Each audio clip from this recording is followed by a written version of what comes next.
Hi guys, welcome to today's video. I'm JSB, this is JSB Collects, and the topic of today's video is Bitcoin. And more importantly, should you buy it? Should you ignore it? So we're going to explore that in more detail in this video, so make sure you stick around. There's going to be loads of interesting facts and figures, and then you just make your own decision. So I just want to start off with a disclaimer. I am not a financial advisor. I'm not an expert. These are my opinions and my thoughts on Bitcoin and whether or not you should buy it right now. Now, for some of you who have no experience whatsoever in Bitcoin, just to sort of tell you the basics, so what is Bitcoin? So Bitcoin is a currency. It's a digital currency, so you can't see it, you can't touch it. It just exists on the internet. It was created in 2009 by somebody called Satoshi Nakamoto, who to this day nobody knows who this person is, but they created this technology. And the reason that it was believed to have been created was because the general public, people in general, they just lost trust in the higher powers. They lost trust in the governments, they lost trust in banks, and they wanted to just regain some control of their own money, which is understandable. That's why there's a lot of appeal to a lot of people for Bitcoin. It just puts people back in control.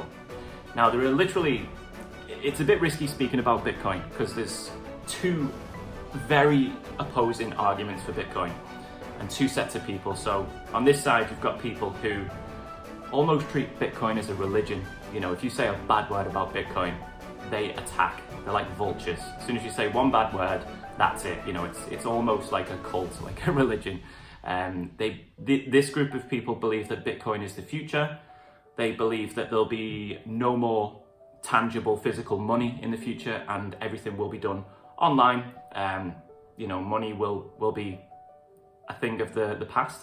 And to some extent, I probably agree with that as well, because as you all know, we pay with debit cards, credit cards. We just tap on a screen, it's contactless payments. We use our mobile phones to make payments. We pay on the internet using our laptops, computers. And I think only about, this is not a fact, but I have read this somewhere, that I think only about 8% of the world's money is in physical cash. So like 92% is literally just internet money. So it makes sense, it does make sense that in the future, we won't see money anymore. We won't see notes, we won't see coins. They'll be a thing of the past. I do believe that it is going that way. But yeah, this side of the table, if you like, people are very much for Bitcoin and it's the future. Now there is obviously, there's another side to the table, and these people believe Bitcoin is a scam. They believe that it's manipulated. They believe that it's used for dodgy transactions, like, you know, in the drug trade. It's used for weapons. What else? Drugs, weapons. That's the main thing that a lot of people believe. And they believe that it's just a manipulated market to steal money from people like me and you, just everyday investors and retail investors. So there are pros and cons, there are arguments that support either side. And in today's video, I'm just going to try and dive into that a little bit more. You know, hopefully you can make an informed decision of whether you think that investing in Bitcoin is a good idea or a bad idea. I'm not here to push my opinion. I don't even own any Bitcoin at the moment. I do plan to own it in the future, but I've got literally no bias, no incentive to, you know what I'm trying to say. Yeah, so Bitcoin was created when the housing market crashed back in 2008, 2009. The people just wanted control of the money, so they created Bitcoin. A similar thing happened 5 years later in 2013 in Cyprus. The Cypriot government, they kind of messed up the banking system. They needed money, they needed a bailout, so they reached out to members of the public. Believe it or not, some people in Cyprus, they were literally getting the credit card, putting it in the hole in the wall to withdraw money. They checked the balance and the government had skimmed the top of the balance. They'd actually took a percentage of the people's money to fund their own mistakes. So obviously, if that happened in this country or your country, wherever you're watching this from, I think I'd be absolutely mortified if someone was literally, especially the government, if the government was taking money from my own bank account. You know, we don't even like our government at the moment, Boris Johnson. Imagine if he was to take money from your bank, you know, you would not be happy. And that's what happened in Cyprus in 2013. So that caused a big price increase with Bitcoin. I think it doubled in value at the point, and a lot more people were getting involved with it. So yeah, that's a bit of history on Bitcoin. Now the second thing is how to buy Bitcoin. So there's many ways on how you can buy Bitcoin.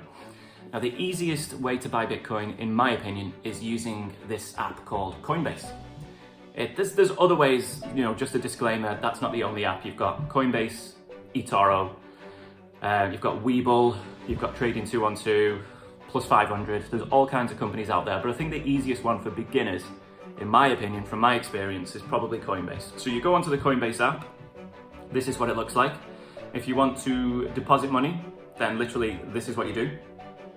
I'm just going to put it on the screen now so you can see. You just buy cryptocurrency, buy Bitcoin, whatever it is. I'll put it on the screen so you can see it.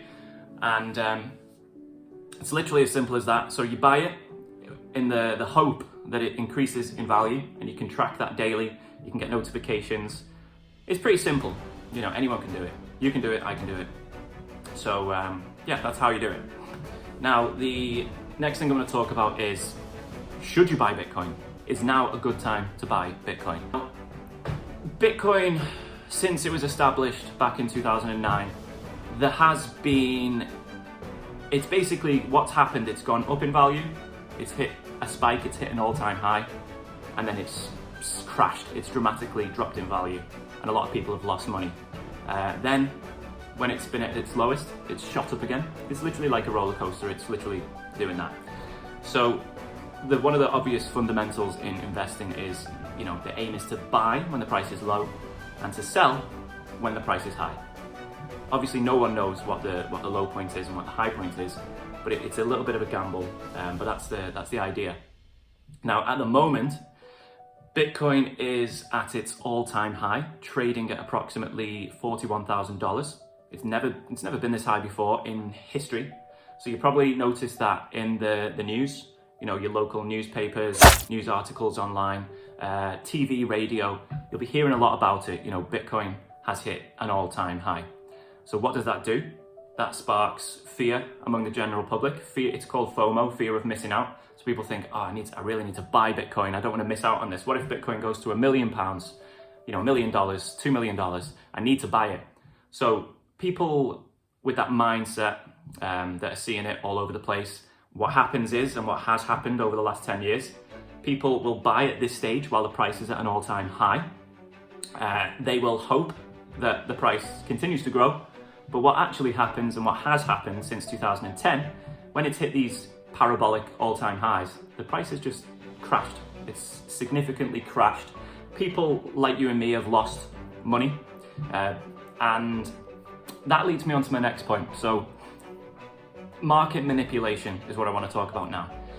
So I'm going to put an image on the screen now, and this image basically shows what has happened almost systematically every single time Bitcoin has hit an all-time high, the market has crashed. And this is proof. So I'm just going to talk about these figures now. I've got them to the right, so I'll be looking this way. So what happened in June to November of 2011, Bitcoin hit an all-time high of $29, and then it dropped to $2. So it lost 93.1% of its value. It nearly lost all of its value. Now, when it was at its highest at $29, I can guarantee that there were news articles back then of hype, basically people hyping it up, buy it, you need to buy it. And all of a sudden drops to $2. A lot of people like me and you would have lost money at that moment. Now, when it's hit $2, people have lost hope in Bitcoin. They think it's a terrible investment, it's a big gamble. No one buys it apart from the people who know what they're doing, the people who may be in on this potential manipulation. So August 2012 came around, the price hit $16, and sure enough, not too long later, it dropped to $7, losing 56.7% of its value. April 2013, it had a parabolic increase all the way up to $259, and sure enough, dropped to $68, losing 73.7% of its value. December 2013, it hit $1,147, and in January 15, it was only worth $177, losing 84.6% of its value. So just imagine if you were that guy or girl who bought Bitcoin at $1,147, and then it just dropped and you lost 84.6% of the money that you put in. You'd be absolutely devastated. But that is what happens. That's what's happened for a while with Bitcoin. and other cryptocurrencies. Now, December 17, now this is when I was first invested in cryptocurrency. I got into XRP, which is another cryptocurrency, and also bought a little bit of Bitcoin, Ethereum, Litecoin. This is when I was invested, I think maybe a little bit before December, just before the price went a little bit crazy. I invested £1,500, I think it was, and that was when the price was low. It moved all the way up to almost 20k. I was very happy. I'd made about £6,000 or £7,000. It was very exciting, you know. I thought I was a genius. I thought, oh, I've cracked the code. I'm going to be rich. I'm going to be a millionaire. And sure enough, the year after, 2018, what happened? The same thing that's happened all those years prior. Bitcoin and other cryptocurrencies lost 81.8% of its value. So I lost 81.8% of that 7,000. I lost almost everything at the time. And I lost interest then because I'd been at this all-time high. Emotions were high. I thought I was going to make it. I thought I was going to be rich. I thought I'd never have to work again. I thought I was just going to say bye to my employer. Obviously, it doesn't happen like that. Now, when it did drop in value, I just got out. I didn't invest again. I was done with it. But at the back of my mind, when I seen that Bitcoin did hit $3.6 thousand, I did think this could be a really good opportunity to buy Bitcoin. And obviously, hindsight is a wonderful thing. If I'd have bought it then, I'd be very rich now. But obviously, that's hindsight. Nobody knows what's going to happen in the future. But sure enough, the price is now, since November 2018, when it hit the low of 3.6k, it's now, as of today, it's trading at $41,000. So if I would have bought, you know, even one Bitcoin, I'd now have 41k, sat in my bank, balling, ready to buy the Lamborghini. But it wasn't to be. Now, the reason I'm making this video is I just wanted to show you that history of Bitcoin, what's happened over the last 10 years. Every time it hits a high, it does come back down, and it has come back down every single time. Now, a lot of people now will be feeling FOMO, fear of missing out. They'll probably buy at 40k. There's nothing wrong with that. If you believe that the price is going to go up, then fine, buy it. But here's the way I look at it. So if the price is now $40,000, some people out there believe that Bitcoin will go to $1 million. I personally believe that one day that may happen, maybe in 5 to 10 years, but I don't think it's going to happen in the short term. But if I'm wrong, and if it does get to $1 million and I would have bought now at 40k, then I would have made 25 times my money if it hits $1 million. Now, 25 times your money is amazing. You know, for anyone who's in investment, those kind of numbers don't come around often. But at the same time, you can literally put a football or a soccer bet on and you can win, you know, 25 to 1 shot, and you can win that kind of money. It's not crazy. So I don't experience the fear of missing out at the moment because I don't think Bitcoin's going to surpass $1 million anytime soon. So I'm just sat on the sidelines, and my strategy is basically based on the last 10 years, based on every time it's hit high, nearly all of its value has just been wiped out. So I'm just going to wait. I'm going to be patient, and I expect, now obviously this is just my opinion, but I expect that the price of Bitcoin will fall dramatically. It will crash again like it has done every single time.